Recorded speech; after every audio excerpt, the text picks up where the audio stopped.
मैं कहता हूं मुझे फांसी चढ़ा दो, लेकिन ये तो बता दो मैं हूं कौन, ये साबित तो करो मैं हूं कौन। आखिर पता तो चले किसका बेटा हूं मैं। आपको पहले एक पहचान देनी होगी मुझे, उसके बाद ही आप एफआईआर रजिस्टर कर सकते हो। सुन रहा है कोई? आइला ऐसा साबित करो। साला खुद तो पागल है, हम लोगों को भी पागल खाने भेज कर रहेगा। साबित करो मैं कौन हूं। पहले सबूत ले आओ कि मैं हूं, उसके बाद ही मेरे साथ कुछ कर सकते हो आप। सबूत नहीं तो मैं भी नहीं, मैं हूं ही नहीं। मगर ये कौन है, बहुत चिल्ला रहा है? सर एक आरोपी है। सर आरोपी का नाम सुनील खरे है। एफआईआर में भी सुनील नाम ही दर्ज है। हाथ लगने में थोड़ा टाइम लगा, लेकिन जब से पकड़ा है तब से सिर्फ एक ही सवाल पूछ रहा है। क्या? यही कि एफआईआर में उसका नाम क्या लिखा है। सर जुर्म तो मैं कबूल कर लूंगा, लेकिन पहले यह बता दो मेरा एफआईआर में नाम क्या है। सर आरोपी का सरनेम खरे था, इतना हमको मालूम था। ये नाम को लेकर क्या प्रॉब्लम है, और अपनी पहचान को लेकर ये इतना शोर क्यों मचा रहा है सुनील खरे? दिमाग तो ठीक है ना इसका? सर ये थोड़ा हटके है। जब दो फटके पड़ेंगे ना तो सब हटके सीधे हो जाते हैं। पकड़ इसका फाइल मंगाओ। Yes sir.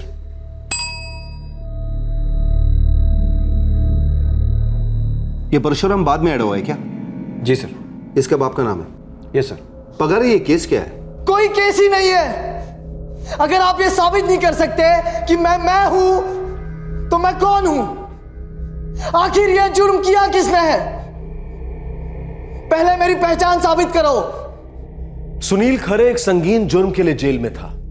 बड़ी लंबी चेस के बाद सुनील पुलिस के हाथ आया था, लेकिन उसे सिर्फ अपनी पहचान की पड़ी थी, और अपनी पहचान के साथ सुनील की यह जंग 2 साल पहले छिड़ गई थी। इस जंग में वो अकेला नहीं था, उसे इस दुनिया में लाने वाली उसकी मां भी इस जंग में शामिल थी।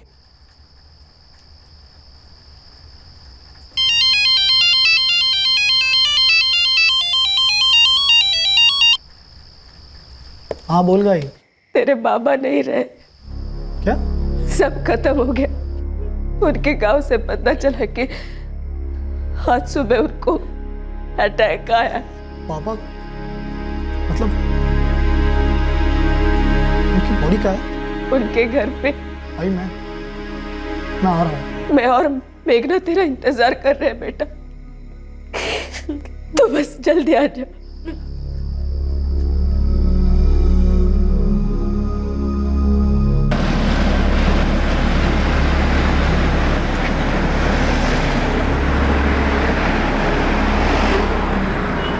उस वक्त मैं इंजीनियरिंग के 3rd ईयर में था, नासिक में।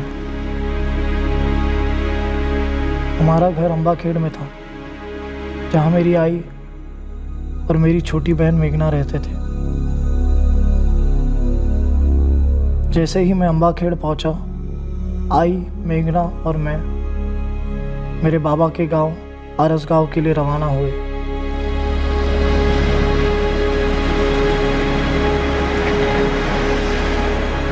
आई, बाबा वहां कब गए थे? पिछले हफ्ते, जब से उनकी तबीयत ठीक नहीं थी। मेरे बाबा ने आखिरी सांस अपने बाबा के घर में ली थी, आरस गांव में। उस घर में हमारी आई और हम दोनों भाई बहन पहली बार कदम रखने जा रहे थे। उस सवाल का जवाब हमें उस मनोज दिन मिला। थांबा तिकडेच, अंदर मत आना। इस घर के दरवाजे पहले भी तुम लोगों के लिए बंद थे, आज भी है और आगे भी रहेंगे। कोई रिश्ता नहीं है तुम्हारा हमारे साथ। निकल जाओ यहाँ से। गिरीश बेटा, परशुराम जी मेरे पति थे, इन बच्चों के बाप। तुम लोगों का इस घर पर और इस घर के लोगों पर कोई हक नहीं है। मेरे बाबा पर मेरा हक है या नहीं, ये दुनिया में कोई नहीं बता सकता, समझे आप? बाबा? तुम्हारे बाबा कौन है हमें नहीं मालूम, और हमें पता भी नहीं करना। परशुराम के कोई बच्चे नहीं थे। नौटंकी बंद करो, जाओ यहाँ से। जीते जी तो हमें ठीक से जीने नहीं दिया, अब मौत के बाद तो कम से कम हमारा ये हक मत छीनो। एक बाप का क्रियाक्रम उसका बेटा ही करता, और सुनील उनका बेटा है। एक बार तुम्हें समझा दिया ना कि परशुराम के ना बेटा था ना बेटी। उसका अंतिम संस्कार मेरा बेटा गिरीश करेगा।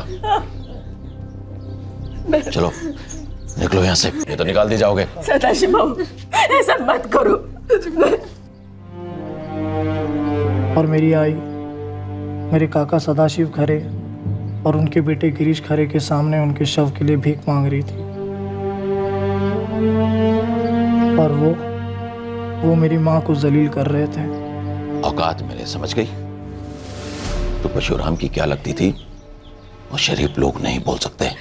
अगर तू फिर भी सुनना चाहती है तो सुन ले, तू परशुराम की सिर्फ रखेल थी। रखेल नहीं। आई बाबा हम लोगों से इतना प्यार करते थे,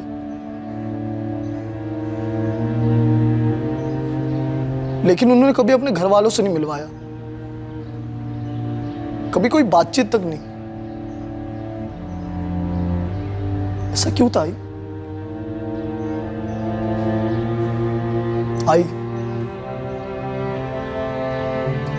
आई तुला बोलावंच लागेल आज। मैं जवाब सुनकर ही रहूंगा। आपको बाबा की पत्नी क्यों नहीं मानते थे? हमें बाबा के बच्चे होने का हक क्यों नहीं दिया गया? बोल आई।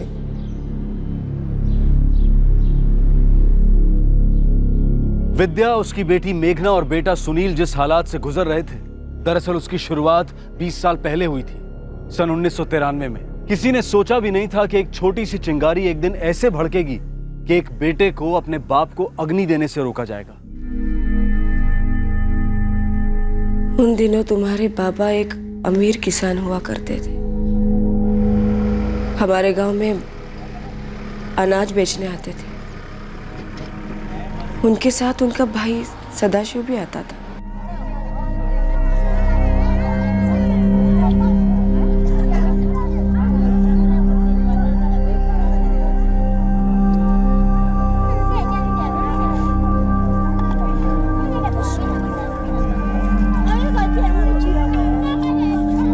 क्या पाहिजेगा?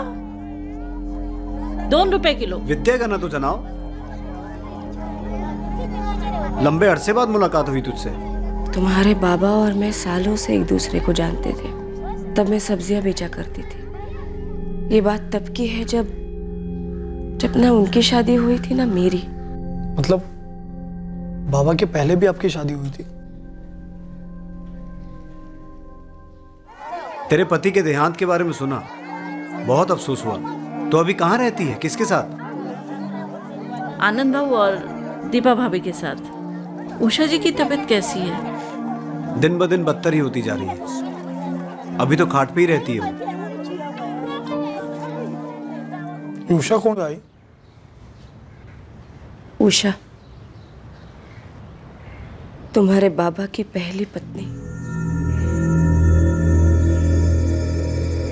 वैसे तो तुम्हारे बाबा और मैं एक दूसरे को बहुत सालों से जानते थे, लेकिन तकदीर को कौन जानता था। हमें अलग अलग दिशाओं में खींच ले गई और फिर पास भी लाने लगी। ये जो कुछ भी हो रहा है हमारे बीच, ये गलत है। खैर मैं तो विधवा हूं, लेकिन आप तो शादीशुदा हैं। विद्या, गलत वो होता है जो किसी को दुख दे। हम दोनों एक दूसरे को खुशियां देना चाहते हैं। हर इंसान खुशियों का हकदार है। विद्या, जिंदगी एक ही है हमारी। लेकिन समाज भी एक ही है और समाज का काम भी एक ही है, बात करना, बदनाम करना। कैसे होगा हमारा? मैं उषा की पूरे मन से देखभाल करता हूँ। जब जब उसे अस्पताल लेके जाना होता है, मैं उसे खुद लेके जाता हूँ।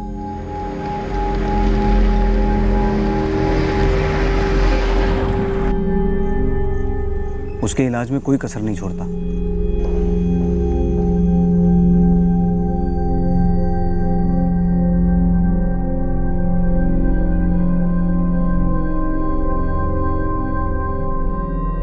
आपकी पत्नी कैंसर का इलाज करा रही है और ऐसी हालत में मां बनना ठीक नहीं होता, क्योंकि मां और बच्चे दोनों को खतरा होता है।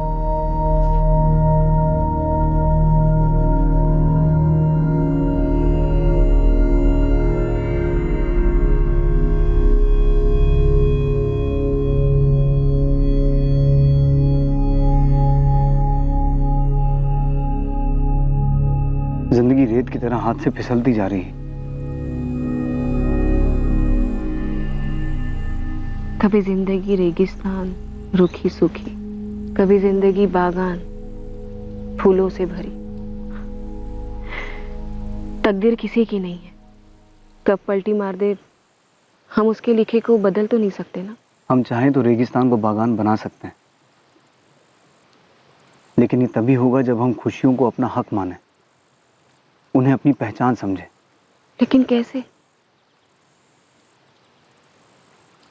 विद्या, शादी करते हैं। शादी? आपकी बीवी है आपके घर में, आप एक शादीशुदा आदमी हैं। मैं उषा की देखभाल करता रहूंगा और तुम्हारा भी पूरा ख्याल रखूंगा। ख्याल रखना रिश्ता नहीं होता ना, और शादी का रिश्ता तो परिवारों के बीच होता है, जो ना आपके घर वालों को मंजूर होगा ना मेरे। शादी दो लोगों के बीच होती है, जो आपकी उषा के साथ हो चुकी है। मैं उषा से बात करूं तो, उसकी रजामंदी ले लूं तो। फिर आपकी शादी हुई?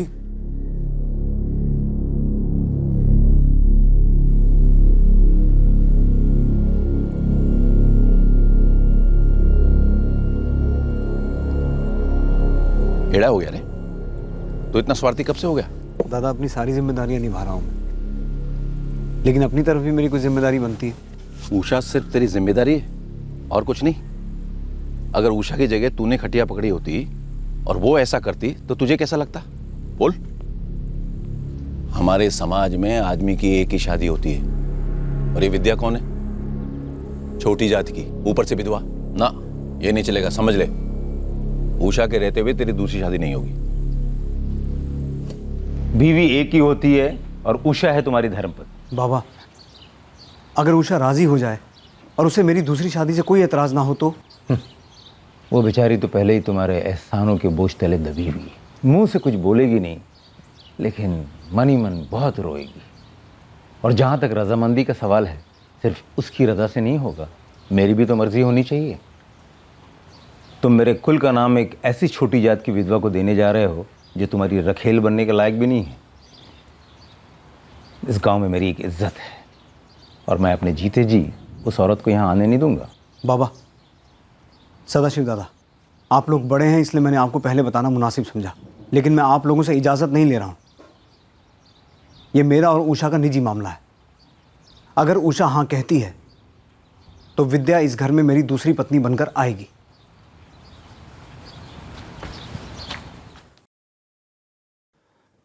उषा, तू एक पल के लिए भी ये मत सोचना कि मैं तुझसे प्यार नहीं करता।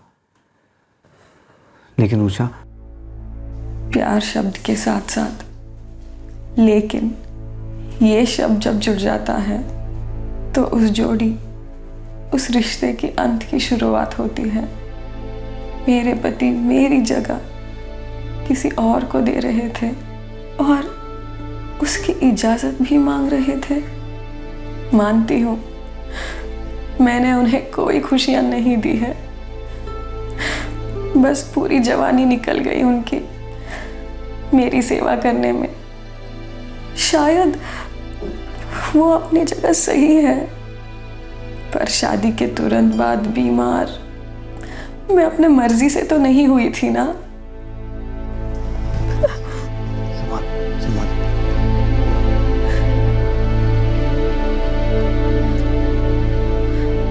अहो, आप मुझसे ये पूछने आए हो कि क्या मैं आपको किसी और के साथ बांट सकती हूँ? नहीं गा, बांटने का सवाल ही पैदा नहीं होता।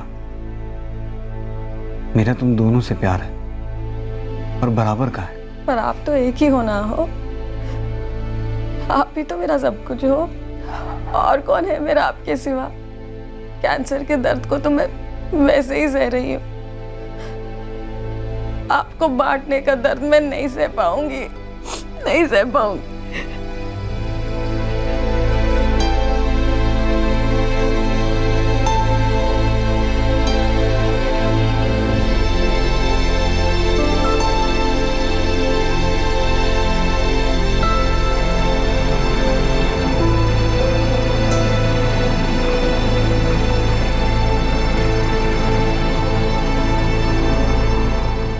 आनंद भाऊ, विद्या की अपनी भी ज़िंदगी है, और फिर आप लोग कब तक उसके साथ रहोगे? विद्या मेरी बहन है, लेकिन वो आपके लिए क्या है? जब तक आप अपनी पहली पत्नी को तलाक नहीं देते, दुनिया के लिए तो मेरी बहन एक गाली होगी, गाली। और फिर आप खुद भी तो कह चुके हैं कि आपके बाबा और भाई इस शादी को कभी मंजूर नहीं करेंगे। फिर मैं किस मुंह से हाँ कहूँ? समाज की बनाई हुई संस्था शादी दो दिलों के मिलन का दस्तावेज हो ना हो, लेकिन एक कानूनी कॉन्ट्रैक्ट जरूर है। 1955 के हिंदू मैरिज एक्ट के तहत बायगमी यानी कि द्वि विवाह न सिर्फ गैर कानूनी है, बल्कि इसे एक दंडनीय अपराध भी माना जाता है, जिसमें 7 साल की सजा भी हो सकती है। इस कानून के तहत पहली पत्नी या किसी सामाजिक गुट की अनुमति या विरोध कोई मायने नहीं रखता। परशुराम खरे कुछ ऐसा करने जा रहा था जो जायज नहीं मालूम पड़ रहा था, लेकिन उसके सामने जो रास्ता था वो परशुराम को जायज नहीं लग रहा था। इनका प्यार एक तरफा नहीं है। जितना ये चाहते हैं कि शादी करके मेरे साथ रहे, उतना मैं भी चाहती हूँ। चाहत का क्या है विद्या? हम सब कई चीजें चाहते हैं। इंसान चीज नहीं है ना भाऊ, इंसान तो जिंदगी है। पर उषा अभी जिंदा है। हाँ ठीक है, बहुत बीमार है, लेकिन अभी है। देखो परशुराम, बहुत सीधी सी बात है। अगर आपको मेरी बहन से इतना प्यार है, शादी करना चाहते हैं, तो उषा जी को तलाक क्यों नहीं देते? नहीं आनंद भाऊ, ये नहीं हो सकता। उषा जब तक जिएगी मेरी पत्नी बनकर रहेगी, मेरी देखभाल में रहेगी। उषा को मेरी उतनी ज़रूरत है जितनी मुझे और विद्या को एक दूसरे की। एक आदमी 2 नाव पे सवार तो नहीं हो सकता ना भाऊ। आनंद भाऊ, मैं विद्या से शादी करके दोनों नाव को एक नाव बनाना चाहता हूँ, एक ऐसी मजबूत नाव जो हर भंवर का सामना करेगी। सुशील, महेश, तुम दोनों गवाह बनोगे मेरी और विद्या की शादी के। यार परशुराम, ये भी कोई पूछने की बात है हा? अरे दोस्त हैं हम तुम्हारे। लेकिन तुम शादी करोगे कहाँ और कैसे? जैसे सब करते हैं, मंदिर में विधियों के साथ। तुम्हारे बाबा और मेरी पूरी विधियों के साथ शादी हुई थी। तुम्हारे आनंद मामा भी मौजूद थे शादी में। गायत्री माँ के मंदिर में शादी हुई थी हमारी। दिनकर उपाध्याय पंडित जी थे, और इस शादी के गवाह थे तुम्हारे आनंद मामा, दीपा मामी, और हाँ, तुम्हारे बाबा के दोस्त सुशील निकम और महेश कदम।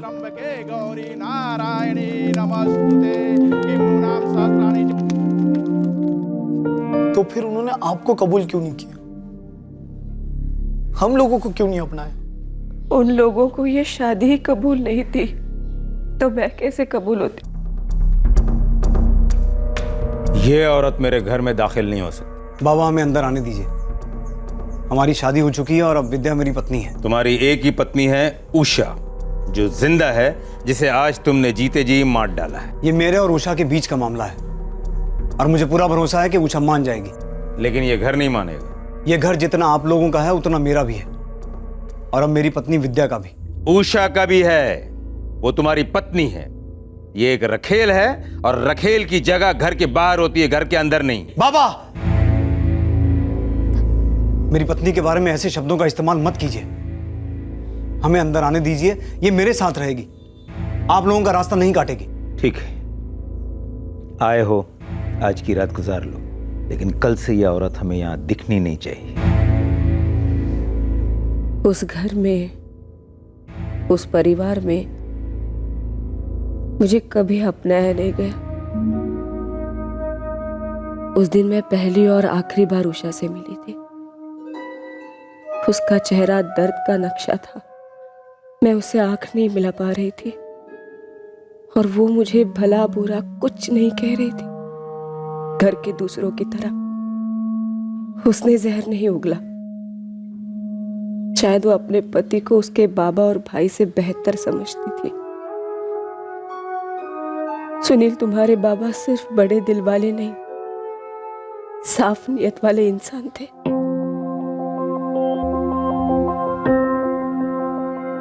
तुम्हारे बाबा ने यहाँ अंबाखेड़ में एक घर ले लिया मेरे लिए, ताकि मेरे और उनके गांव से दूर हम दोनों एक नई जिंदगी शुरू कर सके। उनका वक्त उषा और मेरे बीच बराबर बंटता था। और बटा सिर्फ वक्त था,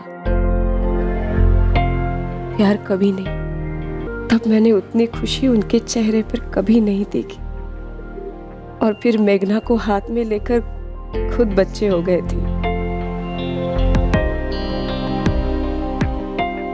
डबा व्यवस्थित खायचा आणि मस्ती नाही करायची। चला चला पळा पळा पळा। टाटा। विद्या, मैं 5वीं तक ही पढ़ा, लेकिन पढ़ाई का महत्व अब समझ में आता है। तू देखना, हमारे बच्चे खूब पढ़ेंगे। मैं इनकी पढ़ाई का हर इंतजाम करूंगा। पढ़ाई अच्छे से होगी, ऑफिसर बनेंगे, साहब बनेंगे, इज्जत होगी, अपनी अलग पहचान होगी।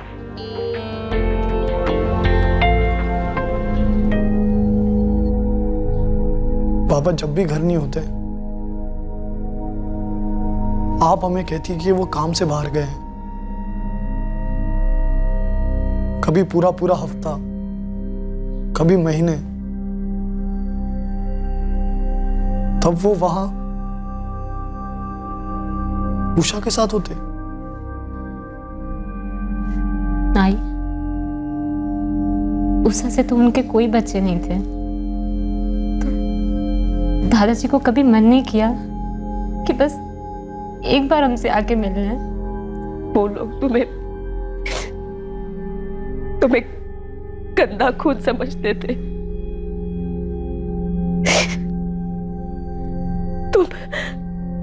तुम मेरे बच्चे हो ना। और वो लोग मुझसे ही नफरत करते थे। बाबा के भाई भी। हाँ, सदाशिव भाऊ भी।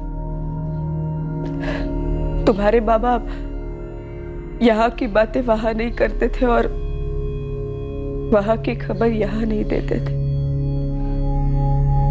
सुनील, तुम्हारे पैदा होने के कुछ सालों बाद मुझे पता चला कि तुम्हारे दादाजी बीमार रहा करते थे, जो हमें अपना नाम नहीं देना चाहता, अपनी पहचान नहीं देना चाहता। फिर भी है तो तुम्हारे बाबा के रिश्तेदार। लेकिन आई, उषा का क्या हुआ? वो कहाँ है अभी?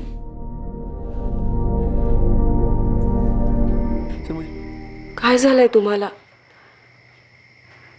अब पहले तो इतनी नहीं पीते थे। क्या उषा के जाने का गम आपसे सहा नहीं जा रहा है? आपको कभी लगता है, पछतावा है कि मेरे आने से आपने उषा के साथ कोई बेवफाई की? नहीं कहा,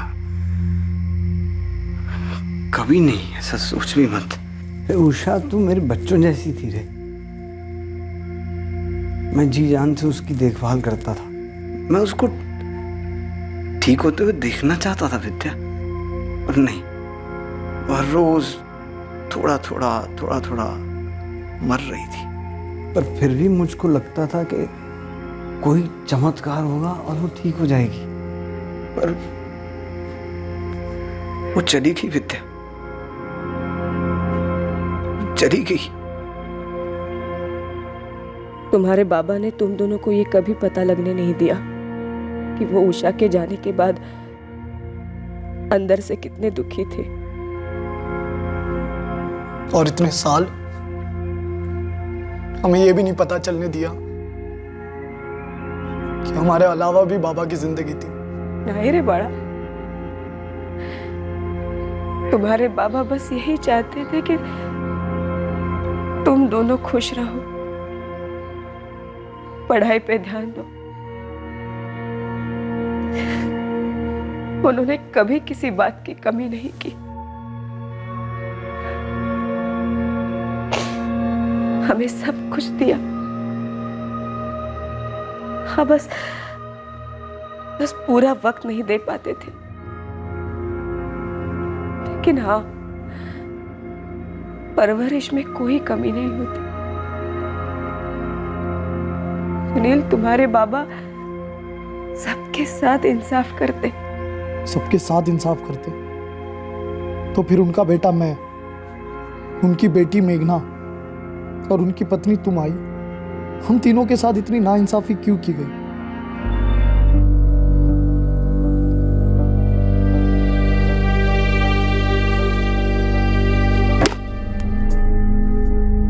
अगर हमारे बाबा इतने अच्छे आदमी थे, हम सबका भला चाहते थे, तो उनके भाई की हिम्मत कैसे हुई आपको गाली देने की और हमको नाजायज और कहने की? सुनील, तुम्हारे बाबा के परिवार वालों ने हमारे साथ जो भी बर्ताव किया, तुम्हारे बाबा ने मुझे और तुम दोनों को सब कुछ दिया है। वो लोग मायने नहीं रखते हमारे लिए। और अब हमें तुम्हारे बाबा के लिए एक अच्छी जिंदगी बनानी है। वो भी यही चाहते थे। अब हमें दुनिया से कोई लेना देना नहीं।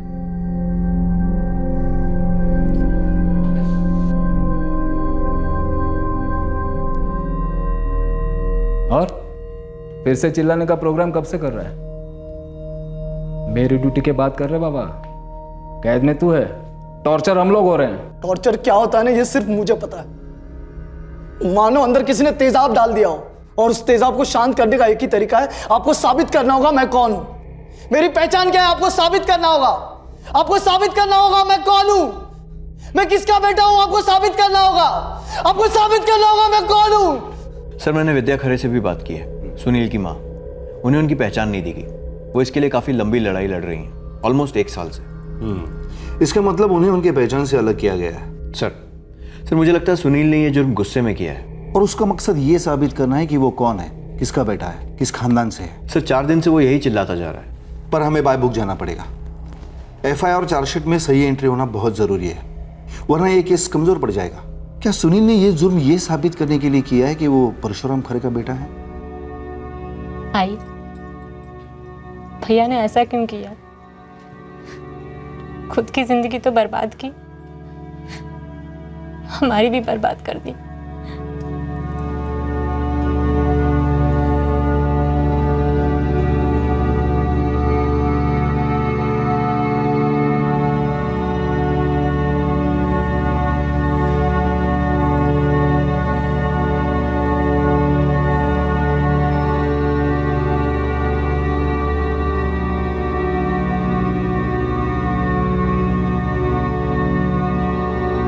अपने पिता परशुराम खरे के देहांत के 2 साल बाद इंजीनियरिंग स्टूडेंट सुनील ने एक हत्या की थी। उसे इकबाले जुर्म से कोई आपत्ति नहीं थी, लेकिन वो चीख चीख कर पुलिस को ललकार रहा था कि पहले वो उसकी पहचान साबित करे। इसी पहचान के लिए सुनील और उसकी माँ विद्या पिछले 2 सालों से संघर्ष कर रहे थे। तुम्हारे बाबा के परिवार वालों ने हमारे साथ जो भी बर्ताव किया, तुम्हारे बाबा ने मुझे और तुम दोनों को सब कुछ दिया है। अब हमें दुनिया से कोई लेना देना नहीं।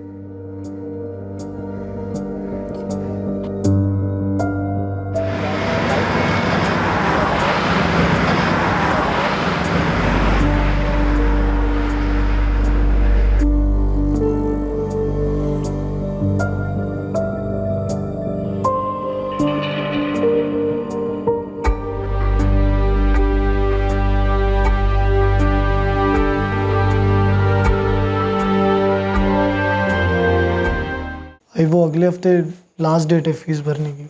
हो बाबा, आ जाएंगे पैसे। कैसे आएंगे आई? मैंने बोला ना, तू चिंता मत कर, जैसे पहले आते रहे अभी भी आ जाएंगे।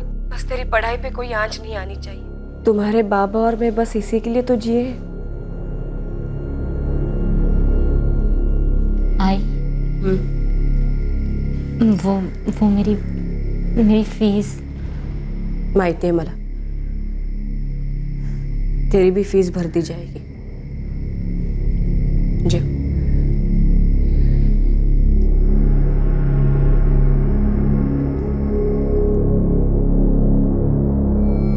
विद्या, देख इस बार तो मैं कुछ ना कुछ जुगाड़ कर लूंगा, पर अक्खी जिंदगी जुगाड़ पर तो नहीं चल सकती ना। और फिर मेरी दूसरी जिम्मेदारियां भी तो हैं। मैं समझती नहीं हूँ क्या भाऊ, लेकिन मैंने कभी नहीं सोचा था कि ऐसा भी दिन आ जाएगा। सुनील के बाबा बिना चुके हर महीने पैसे देते थे,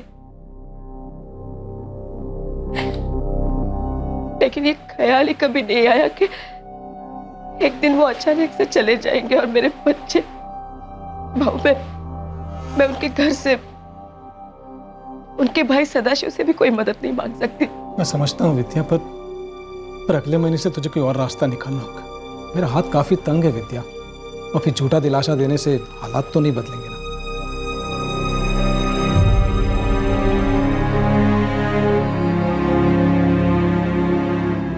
परशुराम के देहांत के बाद विद्या और उसके बच्चों की जिंदगी अपने सर के बल उलट गई। विद्या के पास घर चलाने, सुनील और मेघना की पढ़ाई जारी रखने का कोई जरिया नहीं था। सुनील को पता था कि उसकी मां खून पसीना एक कर रही है, और फिर भी वो किसी तरह से काफी नहीं है। बेबसी सुनील को कुरेद रही थी। मेघना भी इस बेबसी और लाचारी में लिपट गई थी।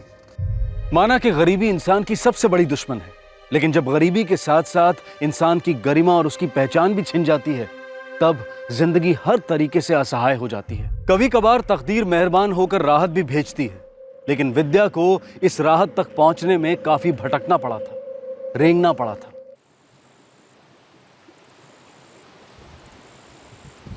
अरे विद्या, क्या रतन भाऊ, खबर सुनी क्या? कैसी खबर? अरे वो तुम्हारा जेठ सदाशिव खरे जमीन जायदाद बेचने की सोच रहा है, बंटवारा हो रहा है। तुम्हारा हिस्सा तुम्हें प्यार से तो मिलेगा नहीं। मैं कहता हूँ कुछ करो, वरना सारी जिंदगी माथा फोड़ती रहोगी बैठी बैठी। विद्या, मेरे बाबा ने हमारी शादी को भी स्वीकार नहीं किया, मुझे कई मौक़ों पे जलील किया, लेकिन उन्होंने कभी मेरे साथ नाइंसाफ़ी नहीं की। आप उनके छोटे बेटे हैं, बहुत प्यार करते थे आपसे। शायद इसीलिए नासिक में जो 5 एकड़ ज़मीन उन्होंने मेरे नाम पे ली थी, उसे मेरे नाम पे ही रहने दिया। गुस्से में आकर मुझे उससे बेदखल नहीं किया। बहुत बड़ा दिल था उनका। आपने अपना बड़ा दिल उन्हीं से तो पाया है। अब मैं उम्मीद करता हूँ कि हमारा बेटा सुनील भी इस चीज़ को अपनी ज़िंदगी में अपनाए। ज़रूर, क्यों नहीं। विद्या, वो नासिक वाली 5 एकड़ ज़मीन को मैं ऐसे ही रहने दूंगा। वो हमारे सुनील और मेघना के लिए बीमा होगी। कभी आगे ज़रूरत पड़ेगी तो बेच देंगे। भाई अगर ऐसा है तो समझ लीजिए कि बाबा ने हमें आसमान से बचा लिया है। अरे हाँ ना, मैं तो इस जमीन के बारे में भूल ही गई थी। हाँ, अब पता चला है कि सदाशिव भाऊ जमीनें बेच रहे हैं, बंटवारा हो रहा है। मुझे अब अचानक से याद आ गया। आई, पर आपने इस जमीन के सारे कागजात संभाल के रखे हैं ना? नहीं रे, उस जमीन के कागजात तो कभी थे ही नहीं मेरे पास। तो फिर? तू फिक्र मत कर, उस जमीन के कागजात तेरे दादाजी के घर में होंगे। और उस घर में हमारे साये को भी एंट्री नहीं है। सदाशिव काका उन्हीं कागजात पे बैठे होंगे। आपको लगता है वो उस जमीन का 1 इंच भी हमें देंगे?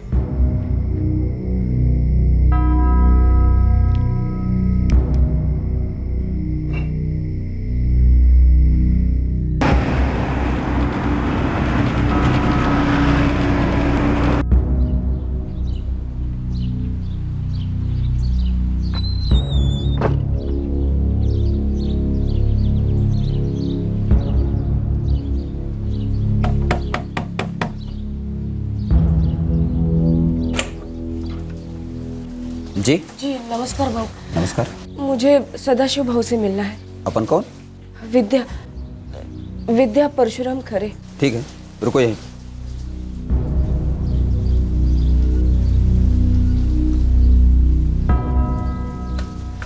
भाव नहीं मिलेंगे। उनसे कहिए सिर्फ 5 मिनट का काम है। भाव ने कहा है कि वो आपसे नहीं मिलना चाहते, आपका चेहरा भी नहीं देखना चाहते। जाइए यहाँ से। देखिए 2 मिनट, सिर्फ 2 मिनट का काम है। एक मिनट।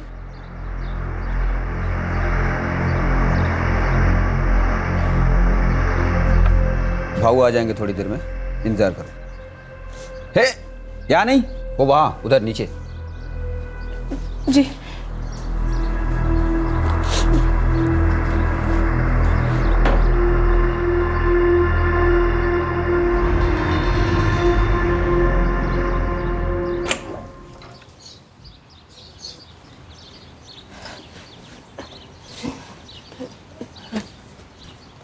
नमस्कार भाऊ। तुझसे साफ साफ कहा गया था ना, इस घर में मत आना, ना तू ना तेरे बच्चे। भाऊ, मेरे पति परशुराम जी ने मुझे बताया था कि सुनील के दादाजी ने नासिक में कुछ 5 एकड़ की जमीन खरीदी थी सुनील के बाबा के लिए। हमारे बाबा ने उनके बच्चों के लिए क्या खरीदा क्या नहीं, उससे तुझे क्या लेना देना। परशुराम जी ने मुझे बताया था कि वो जमीन उन्होंने सुनील और मेघना के लिए बचा के रखी थी। बस उस जमीन के कागजात चाहिए थे मुझे। काय भरत बोल। नासिक में जो जमीन है वो परशुराम जी की है, उन्हें उनके बाबा ने दी थी। और जो परशुराम जी ने अपने बच्चों को दी है, उस जमीन के कागजात। हे बक, तेरा दिमाग खराब हो गया, मेरा दिमाग खराब मत कर। चलने गया। दया करा भाऊ, आप ही के खानदान का खून है मेरे बच्चे, और वो जमीन उनके हक की है। हमारे खानदान के खून की तू बात मत कर। मेरे भाई परशुराम की रखाई ले तू। 4 और होंगी यहाँ वहाँ, वो सब अपने पिल्लों को लेके आ जाएंगी, तो उन सब को हम अपनी जमीन बांटते फिरेंगे क्या? ऐसे शब्द मत कहिए भाऊ। परशुराम जी और मेरी मंदिर में भगवान के सामने शादी हुई थी, और वो जमीन मेरे बच्चों का भविष्य है भाऊ। बस वो एक जमीन दे दीजिए हमें, मैं और कुछ नहीं मांगूंगी। मैं लिख के देने के लिए तैयार हूँ भाऊ। लिख के देगी? धमकी दे रही है मुझे? नहीं भाऊ, भीख मांग रही हूँ। तो तुझे जमीन के कागज चाहिए तो जा 7-12 उतारा लेके आ। 7-12 उतारा? हर जमीन का दाखिला होता है सरकार के पास, उसे बोलते हैं 7-12 उतारा। और उसमें कहां लिखा है कि परशुराम ने तेरे बेटे के नाम जमीन की? दिखा, जमीन तेरी। लेकिन वो सारे कागजात तो आपके पास है ना भाऊ? मेरे पास तो बहुत सारे कागजात हैं, और नासिक वाली जमीन के भी हैं। पर परशुराम बिना वारिस के इस दुनिया से चला गया, तो कानून के हिसाब से असली वारिस गिरीश है। नासिक वाली जमीन ही नहीं, परशुराम की सारी जायदाद सिर्फ और सिर्फ गिरीश को मिलेगी। भाऊ, परशुराम जी बिना वारिस के नहीं थे। बेटा है उनका सुनील, बेटी है। आप तो सब कुछ जानते हैं ना भाऊ। जानना एक बात होती है, मानना दूसरी बात। कानून दूसरी बीवी को नहीं मानता, तो नाजायज औलाद को कहां से मानेगा? तुझे रानी झांसी बनने का शौक है तो तू बन, मुझे कोई फर्क नहीं पड़ता। जा तहसीलदार के दफ्तर में जा, 7-12 उतारा ले आ, और साबित कर दे कि तेरे दोनों बच्चे मेरे भाई परशुराम के जायज औलाद हैं। अगर ऐसा हुआ ना, तो मैं तुझे कागजात दे दूंगा जमीन के।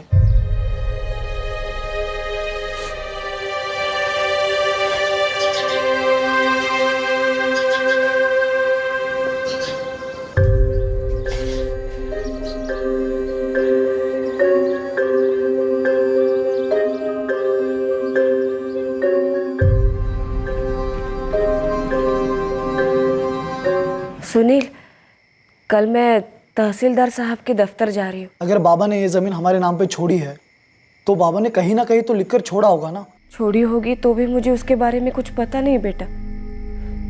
तुम्हारे बाबा ने कुछ बताया नहीं था। हाँ, एक बार इस नासिक की ज़मीन के बारे में बताया था मुझे। तो तू तहसीलदार के ऑफिस में क्या पूछेगी, क्या बोलेगी उनसे?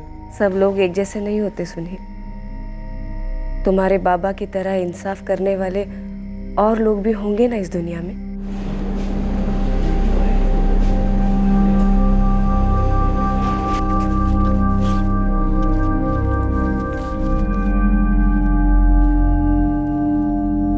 देखिए विद्यार्थी, ये 7-12 उतारा है। जमीन केशव खरे के नाम पर थी, उन्होंने परशुराम खरे के नाम पर कर दी। परशुराम खरे ने किसी के भी नाम पर नहीं की। मेरे बेटे का नाम सुनील खरे है, परशुराम जी का बेटा। उन्होंने कहीं ना कहीं तो जिक्र किया होगा ना कि उनके बाद ये जमीन सुनील को मिलेगी। ये सरकारी कागज है, यहाँ कहीं भी कुछ भी नहीं लिखा जाता। ये जो जगह है ना, वहां पर अगले हकदार का नाम लिखा जाता है, और ये जगह खाली है। देखिए, आप ही देख लीजिए। परशुराम जी मेरे पति थे, सुनील उनका बेटा। बाप की जमीन लड़के को नहीं मिलेगी? ताई, मैं आपका दर्द समझ सकता हूँ, लेकिन कानून दर्द वर्द नहीं समझता, वो सिर्फ कागज पत्री समझते हैं। हाँ, तो कागज पत्री बन सकती है ना, कोई ना कोई कानूनी कायदा जरूर होगा। अरे कितने सारे लोग अचानक से चल बसते, तो क्या उनको उनका हक नहीं मिलता? भाऊ, कोई तो उपाय होगा ना, मेरे बच्चों की जिंदगी दांव पे है भाऊ। ताई, उपाय तो नहीं है, लेकिन एक तुक्का समझ लीजिए। बोलो ना, मैं कुछ भी करने के लिए तैयार हूँ। हमारा ये ऑफिस कापसेवाड़ी तहसीलदार ऑफिस के नीचे आता है। आप वहां पर जाकर एक अर्जी दीजिए। कैसी अर्जी भाऊ? आपके लड़के का पूरा नाम वहां की फाइल में दर्ज कीजिए, फिर उसका नाम 7/12 उतारा में शामिल हो सकता है, लेकिन ये एक सिर्फ तुक्का समझ लीजिए। हुआ तो हुआ, नहीं तो नहीं।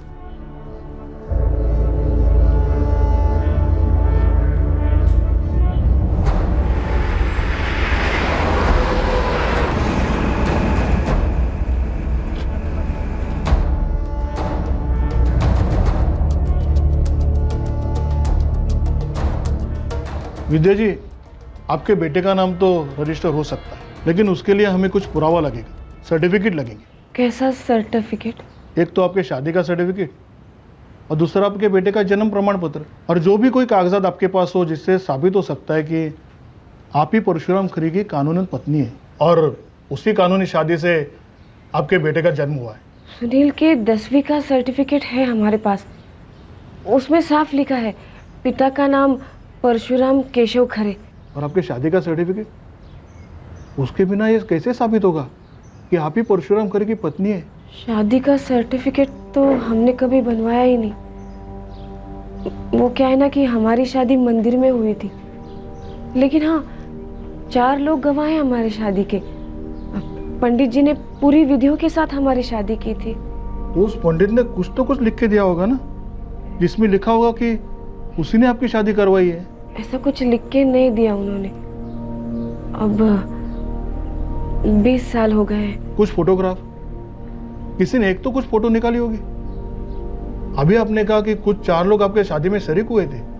शादी का फोटो भी नहीं है, लेकिन हमारी शादी में मेरी तरफ से मेरे बड़े भाई आनंद भाऊ और दीपा भाभी और मेरे पति के दोस्त सुशील निकम और महेश कदम थे। आपके भाई की गवाही तो इतनी मजबूत नहीं होगी क्योंकि आपके रिश्तेदार हैं, मगर परशुराम जी के जो दोस्त हैं उन्होंने अगर एफिडेविट बना दी या वो पंडित लिखित में देता है जिसमें मंदिर का नाम, मंदिर का पता, शादी की तारीख हो, तो आपका यह एप्लीकेशन थोड़ा वजनदार हो सकता है।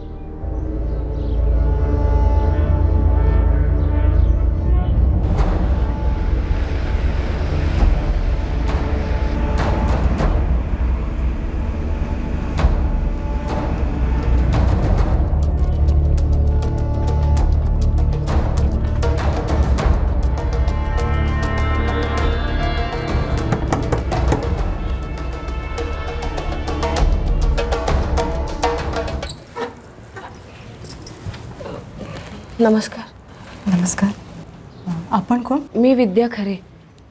यहाँ महेश कदम रहते हैं ना, मैं उनसे मिलने आई हूँ। महेश कदम? हाँ, वो मेरे पति के दोस्त थे। महेश कदम का नाम सुना है हमने, वो यहाँ हमारे पहले ही रहते थे। तो अब कहाँ है, कुछ पता है? सुना है कि वो गुजर गए। हाँ, महेश जी का और एक दोस्त था सुशील निकम, उनके बारे में कुछ पता है आपको? नहीं, मैं तो महेश कदम को कभी मिली भी नहीं। हम लोग 4 साल पहले यहाँ रहने आए हैं।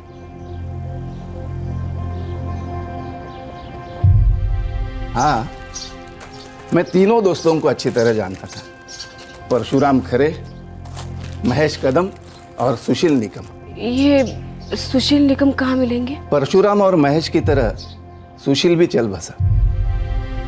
कब? अब हो गए 2-3 साल। मगर आप कौन हैं?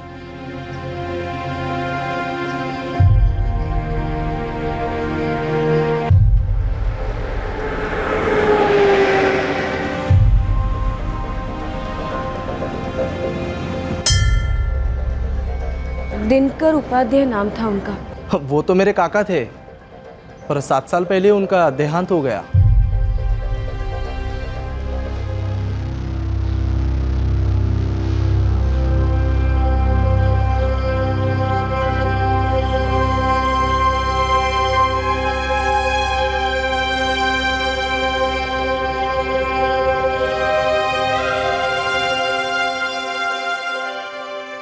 लोग ये गवाही दे सकते थे कि मैं तुम्हारे बाबा की पत्नी हूँ, वो लोग अब इस दुनिया में नहीं रहे। सुनील, ये जमीन हमारी दुनिया बसा सकती है। लगाई खड्डे में गई जमीन। मुझे सबसे ज्यादा ये चुभता है आपका ये दर दर घूमते फिरना, ये साबित करने के लिए कि आप बाबा की पत्नी थे, हम बाबा के बच्चे हैं। कागज नहीं तो रिश्ते नहीं होते क्या? अरे किसे पता था कि ऐसा दिन आ जाएगा, वरना कागज बना के रखती। मैं क्यों, तुम्हारे बाबा बना के रखते।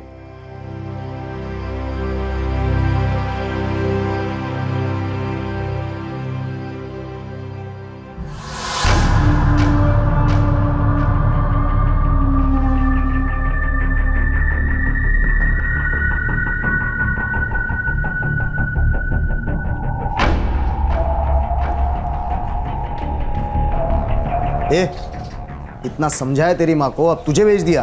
अरे शर्म करो शर्म, ये नौटंकी काम नहीं आएगी। उस जमीन से तुम लोगों का कोई वास्ता नहीं है, मतलब नहीं है। वास्ता है, वो मेरे बाबा की जमीन थी, अब वो मेरी जमीन है। असाका, तेरा नाम जो भी है लड़के? सुनील नाम है मेरा, सुनील परशुराम खरे। खरे कोई 5 रुपए की टोपी नहीं है जो कोई भी अपने नाम के सामने चिपका दे। तेरा असली नाम मुझे मालूम है, सुनील। जा इस नाम का सर्टिफिकेट बनवा।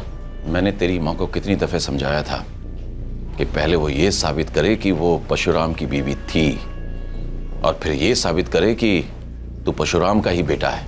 साबित करो, जमीन ले लो, ताबे में लेकर के फिर बेचो, खेलो कूदो, कुछ भी करो। मेरी आई की शादी मेरे बाबा से हुई थी, यानी परशुराम खरे से हुई थी, और मैं परशुराम खरे का बेटा हूं, सुनील खरे। इसमें साबित क्या करना है? काका, आप लोग इस तरह से परेशान क्यों कर रहे हो? परेशान? जब तुम हमारे लिए कुछ हो ही नहीं तो परेशानी किस बात की? वो तो तुम लोग हो जो भिखमंगों की तरह हमारे दरवाजे की चौखट को मैला कर जाते हो। ऐसा है तो मेरे दादाजी ने मेरे बाबा के नाम पे जमीन क्यों खरीदी, वापस क्यों नहीं ली उनसे? और मेरे बाबा के लिए घर के दरवाजे बंद क्यों नहीं हुए? वो सब तेरी माँ को पता है, जाके पूछ उससे। हमारे पिताजी केशव खरे ने उस औरत को इस घर से भगा दिया था। उसी केशव खरे ने अपने छोटे बेटे परशुराम पर दया खा करके नहीं भगाया। इस घर से तुम्हें 5 एकड़ जमीन तो क्या, 5 बूंद पानी भी नहीं मिलेगा। चलने।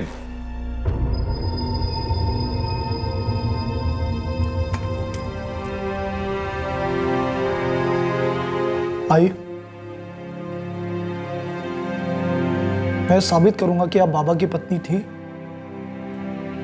और हम उन्हीं के बच्चे हैं। अब ये लड़ाई जमीन की नहीं आई, अब ये लड़ाई हमारे नाम की है, हमारे पहचान की है।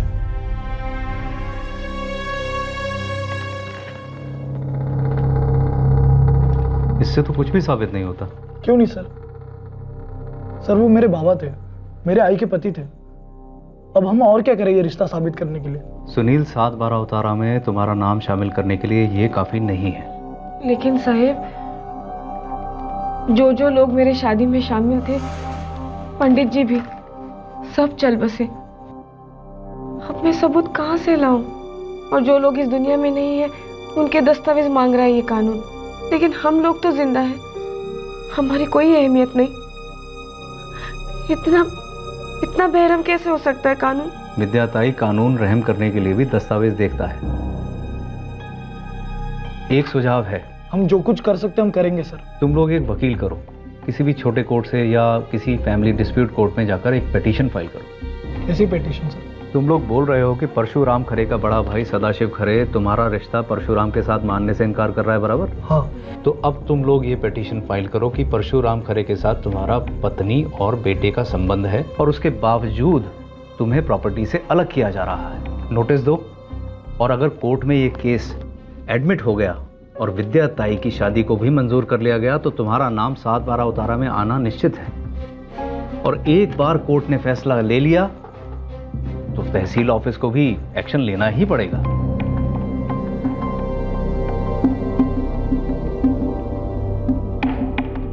आई, मैंने सोच लिया कि हम कोर्ट में अर्जी दाखिल करेंगे। नको रे बाबा नको, कोर्ट कचहरी चक्रव्यूह है, चक्रव्यूह। परवाह नहीं आई, चक्रव्यूह तो चक्रव्यूह। बाहर खड़े होकर चुपचाप दम तोड़ने से तो अच्छा है कि घुस जाओ चक्रव्यूह में और जी जान से लड़ो। लेकिन सालों लग जाते और फिर तुम्हारी पढ़ाई का क्या होगा? वो भी एक सर्टिफिकेट ही है। और ऐसे भी मुझे डिग्री से ज्यादा प्यारी मेरी पहचान है। अब अगर मेरी पढ़ाई मेरे बीच में आती है तो मैं उसे भी छोड़ दूंगा। हेबक, तू ऐसा कुछ नहीं करेगा। ये जमीन हमें किस लिए चाहिए? हाँ, ताकि तुम्हारी और मेघना की पढ़ाई अच्छे से हो, आगे के दिनों में पैसों की तंगी ना हो, फीस वक्त पर भरी जाए। अरे बाबा, मेघना की शादी भी तय हो गई है। माना के लड़के वालों ने हमसे कुछ मांगा नहीं है, लेकिन हमें तो देना ही पड़ेगा ना। अरे इतने बड़े बड़े पहाड़ है हमारे सामने, इन सब को छोड़कर हम कोर्ट कचहरी करेंगे? भाई मेघना का सर उसके ससुराल वालों के सामने ऊंचा होना चाहिए, आंखों में आंखें डालकर वो बोल सके कि वो मेघना परशुराम खरे है, मेघना नाजायज नहीं। भाई पहचान सब कुछ है, पहचान नहीं तो कुछ भी नहीं, पहचान नहीं तो हम भी नहीं। और मुझे साबित करना है उस खरे खानदान को, चाहे वो हमसे जिंदगी भर नफरत करे, दूर रखे हमें, पर मुझे साबित करना है सदाशिव खरे और गिरीश खरे को कि कानूनी तौर पर हम भी उसी खानदान से हैं, उसी परिवार के हैं।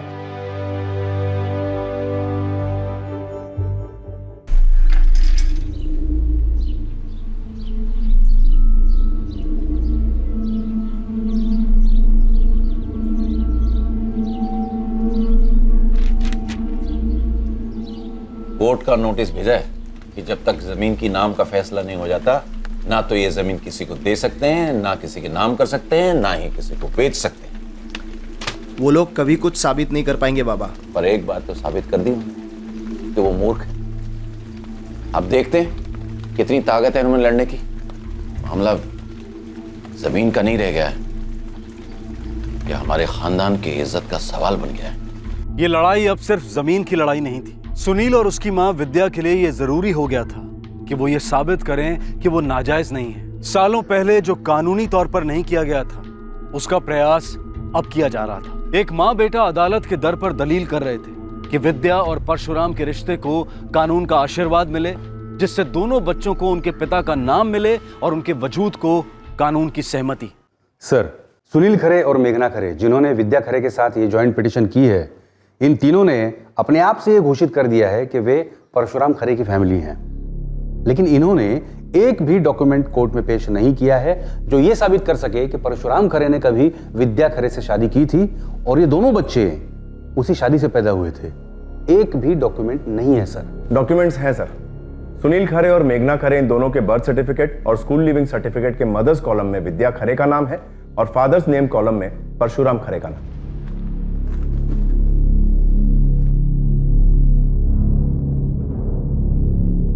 सर, अगर मैं बाहर सड़क पर जाकर कोई पत्थर हवा में उछालता हूं तो बहुत चांसेस हैं कि वो जाकर किसी न किसी परशुराम खरे को लग जाए। महाराष्ट्र में हजारों परशुराम खरे होंगे सर। सर, मेरे क्लाइंट्स के क्लेम को उसी परशुराम केशव खरे के बड़े भाई सदाशिव केशव खरे ने कॉन्टेस्ट किया, किसी राह चलते नहीं। लेकिन सर, विद्या खरे के पास कोई सबूत नहीं है कि वो परशुराम खरे की पत्नी कहलाए। मेरे क्लाइंट सदाशिव खरे के पिता केशव खरे ने क्लेम की गई जमीन अपने दूसरे बेटे परशुराम खरे के नाम कर दी थी, जो इस दुनिया में नहीं है। उनकी धर्म पत्नी थी उषा परशुराम खरे और वो भी इस दुनिया में नहीं है। इस दंपत्ति की कोई भी संतान नहीं थी। तो ऐसे में section 10 of the Hindu succession act 1956 के तहत परशुराम खरे की सारी प्रॉपर्टीज कानूनी तौर पे उनके भाई सदाशिव केशव खरे के बेटे गिरीश सदाशिव खरे को जानी चाहिए। सर, स्कूल लिविंग सर्टिफिकेट और birth certificate admissible legal documents हैं, इसे कोई भी ऑनरेबल कोर्ट नकार नहीं सकता। पर क्या बर्थ और स्कूल सर्टिफिकेट्स ये बात साबित कर सकते हैं कि परशुराम खरे ने वाकई में विद्या खरे से शादी की थी? क्या यह बात संभव नहीं हो सकती कि विद्या खरे ने ये एक बहुत ही सोची समझी साजिश की है, डिसीज्ड परशुराम खरे का नाम अपने बच्चों के स्कूल और बर्थ सर्टिफिकेट्स पे केवल और केवल इसलिए जोड़ दिया गया है ताकि वे मेरे क्लाइंट सदाशिव केशव खरे की राइटफुल प्रॉपर्टी पे कब्जा कर सके और उन्हें हरास कर सके? सर, स्कूल लिविंग सर्टिफिकेट और बर्थ सर्टिफिकेट पर कोई किसी का नाम इतनी आसानी से कैसे जोड़ सकता है? और ये बिल्कुल गलत इल्जाम है मेरी क्लाइंट विद्या खरे पर कि उन्होंने कोई साजिश रची है जमीन हासिल करने के लिए। बच्चों के नाम स्कूल लिविंग सर्टिफिकेट्स में बरसों पहले जोड़े गए थे, जो कि नेचुरल ड्यू कोर्स में हुआ था। आज मेरी क्लाइंट अपनी हक की जमीन मांग रही है क्योंकि उनके पास कोई ऑल्टरनेट साधन नहीं है कमाई का। इतने साल उनके बच्चों की परवरिश और उनके घर का खर्च परशुराम खरे की कमाई से चलता था और परशुराम खरे के देहांत के बाद डिसीज की प्रॉपर्टी विद्या खरे और उनके बच्चों को ही जानी चाहिए। मैं ऑनरेबल जज से दरखास्त करता हूं कि मेरी क्लाइंट विद्या खरे और परशुराम खरे की मंदिर में पूरी विधियों के साथ हुई शादी को मंजूर किया जाए, उसे लीगल माना जाए। शादी 30 सितंबर 1993 को हुई थी साहब। गायत्री देवी का मंदिर है अम्बाखेड़ में, वहीं पर हुई थी। मैं और मेरी पत्नी दीपा दोनों शादी में मौजूद थे। शादी के मामलों में रिश्तेदारों की गवाही काफी कब से होने लगी? मंदिर में होने वाली शादी के मामले में कम से कम 2 गवाहों की जरूरत पड़ती है, जिसमें कम से कम एक गवाह ऐसा हो जो कि रिश्तेदार ना हो। और विद्या खरे ने शादी का कोई भी डॉक्यूमेंट या डॉक्यूमेंट्री फोटोग्राफिक प्रूफ पेश नहीं किया है।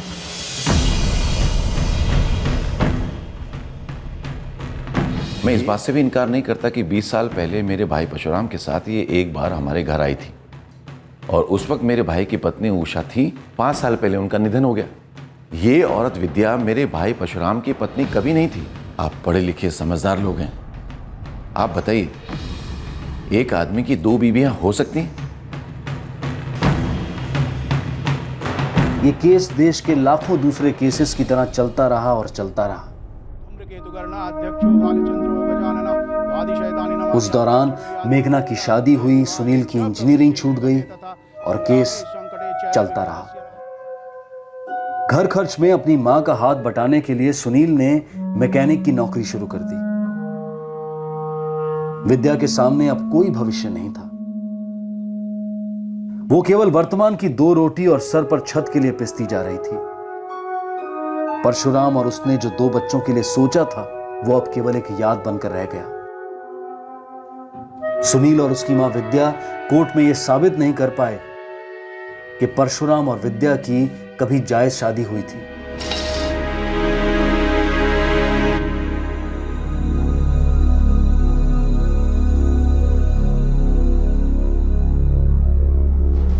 सुनील, अरे हम लड़े हारे, तकदीर को शायद यही मंजूर था।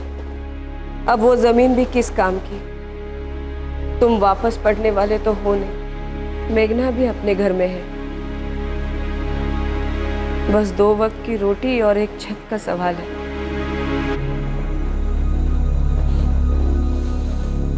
दोनों कुछ ना कुछ कर लेंगे।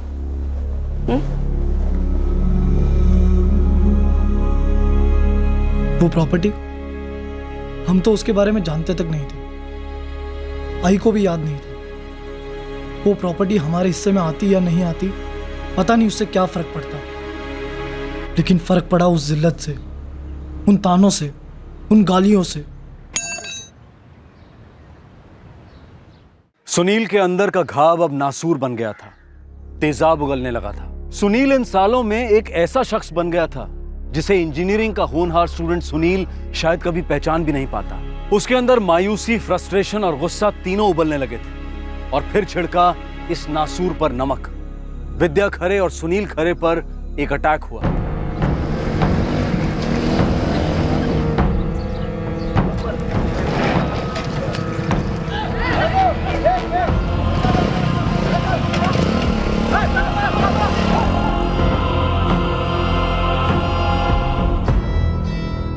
जिन 2 लोगों ने आप पर हमला किया था वो अब हमारे हिरासत में। कौन थे वो साहब? ये भी कोई पूछने वाली बात है साहब? आप उस सदाशिव खरे और गिरीश खरे को पकड़कर अंदर डाल दो। सुनील, पहले हमारी पहचान मिटा दी, उससे खुश नहीं है इन लोग, अब हमें दुनिया से मिटा देना चाहते हैं। नहीं सुनील, हमले में सदाशिव खरे का कोई हाथ नहीं है। साहब, सुनील खरे को उधार दिया था मैंने, वो देने का नाम ही नहीं ले रहा था। और जब मैंने उसको मांगा तो उल्टा पुल्टा बोलने लगा, कैसा पैसा, काहे का पैसा। साहब, पैसा दिया था तो गुस्सा आएगा ही ना। ये सरासर झूठ है साहब, मैंने आज तक कभी किसी से उधार पैसे लिए ही नहीं है। वो दोनों तो यही कह रहे हैं और आपने सच मान लिया। उन दोनों को पट्टी पढ़ाकर भेजने वाला भी सदाशिव खरे ही है। कोई सबूत है तुम्हारे पास? ये सही है साहब, दुनिया हम पर जुल्म करे और सबूत भी हम ही पेश करें।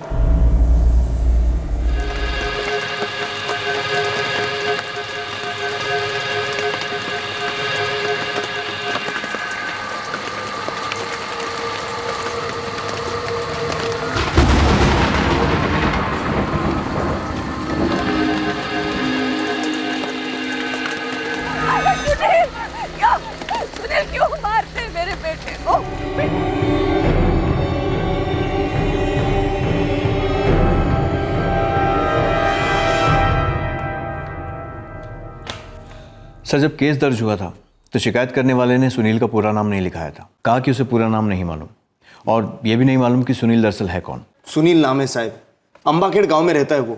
पूरा नाम क्या है सुनील का, जानते हो उसे? पूरा नाम नहीं मालूम साहब, और ना ही हम उससे जानते वो कौन है, किसका बेटा है, क्या करता है, मुझे नहीं मालूम।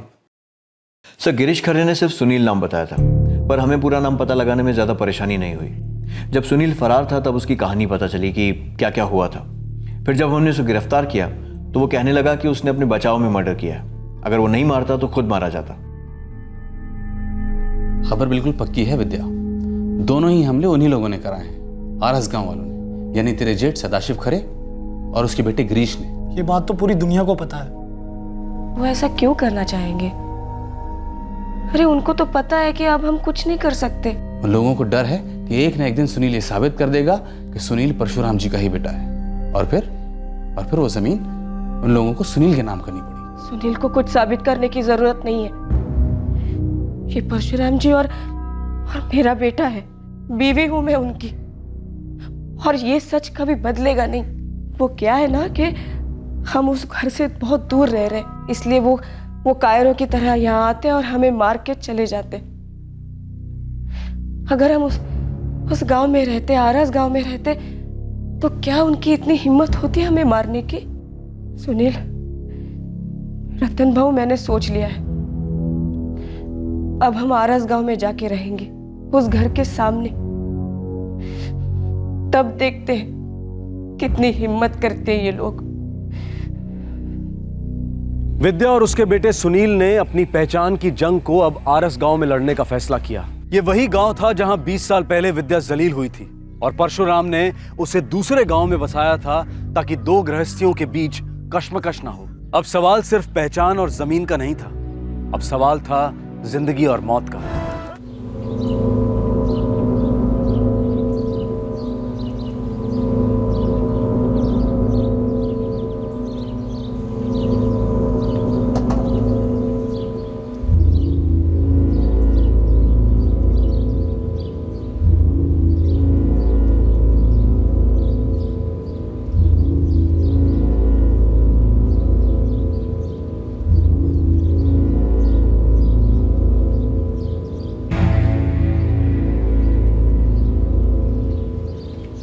दिवाकर, क्या तमाशा है ये?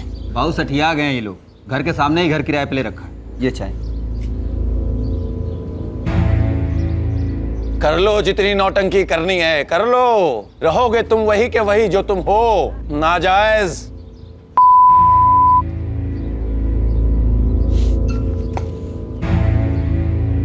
तुम्हें मेरे भाई की जमीन नहीं मिलेगी, ना उसका मिलेगा नाम, तुम्हें मिलेगा बुरा अंजाम। कुतरियानो,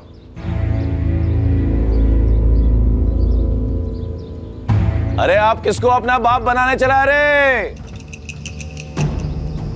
बोल रहे दोनों माँ बेटे मिलकर के एक कंपनी खोल लो, पेशेवर हरामी। जहां पैसा देखा वहां चले रिश्ता जोड़ने, भिखमंगे हरामी।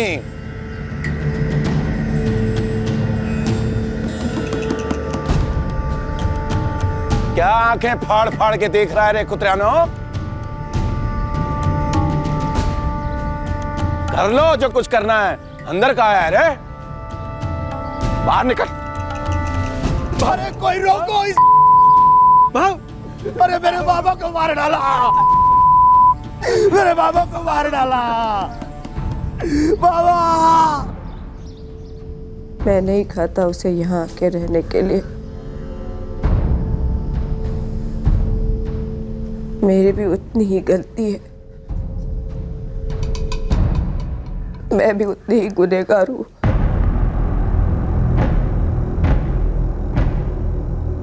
सदाशिव खरे के मर्डर के 5 दिन बाद ही सुनील पकड़ा गया।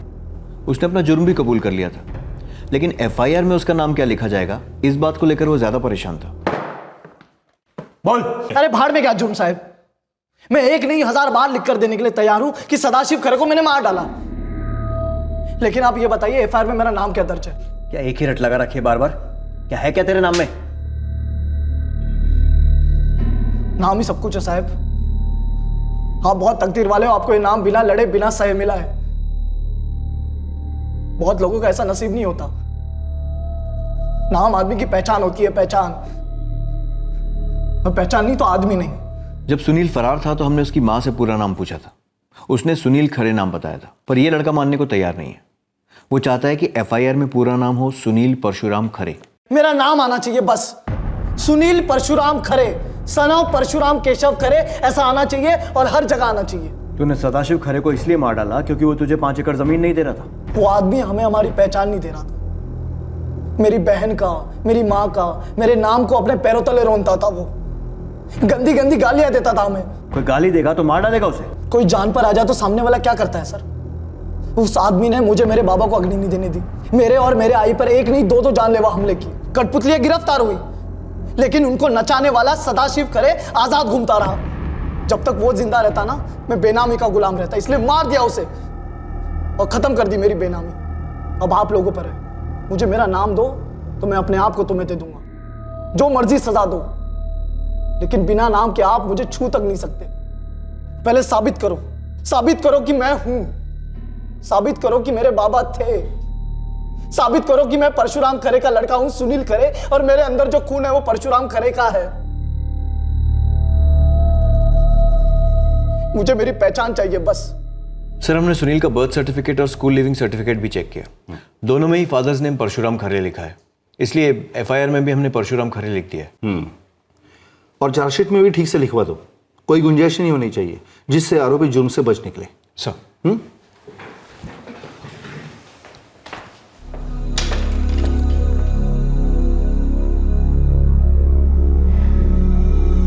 ये लड़ाई हमें कहाँ ले आई सुनील? नहीं लड़नी थी, छोड़ देना था। अपनी मेहनत से एक नई पहचान बनानी थी हमें।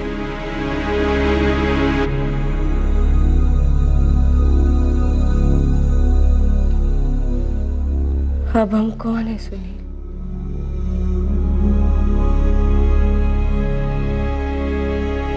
अब हमारी क्या पहचान है?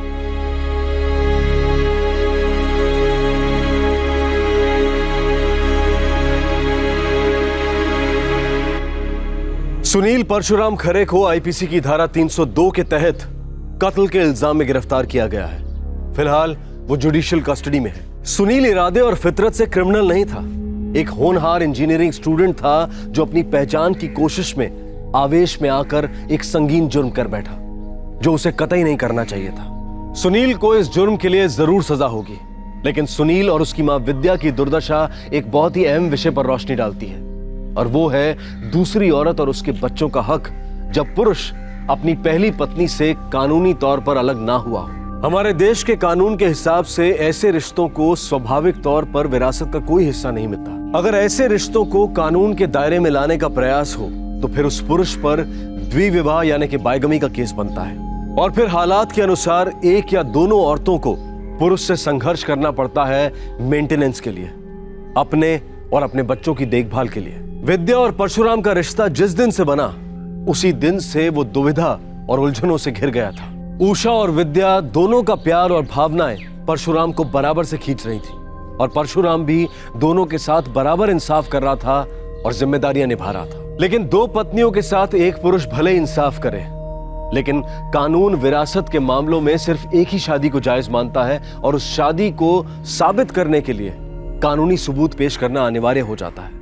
एक तरीके से देखा जाए तो सुनील एक ऐसे हालात का शिकार था जिसमें वो पैदा तो नहीं हुआ था, लेकिन जिसकी वजह से उसकी दुनिया पलट गई थी। लेकिन सदाशिव खरे का कत्ल करके सुनील ने ऐसे हालात पैदा किए जिसके परिणामों से वो पूरी तरह से वाकिफ था। पर क्या विरासत में मिला नाम उतना मायने रखता है या खुद बनाई गई अपनी पहचान? आपसे फिर मुलाकात होगी क्राइम पेट्रोल सतर्क में एक और नए केस के साथ। तब तक अपना ख्याल रखें, सुरक्षित रहें, स्वस्थ रहें, और याद रखें, सही वक्त सही कदम, सतर्क रहें। जय हिंद। इस तरह के और भी एपिसोड देखने के लिए हमारे चैनल को सब्सक्राइब करें और बेल आइकन दबाना ना भूलें।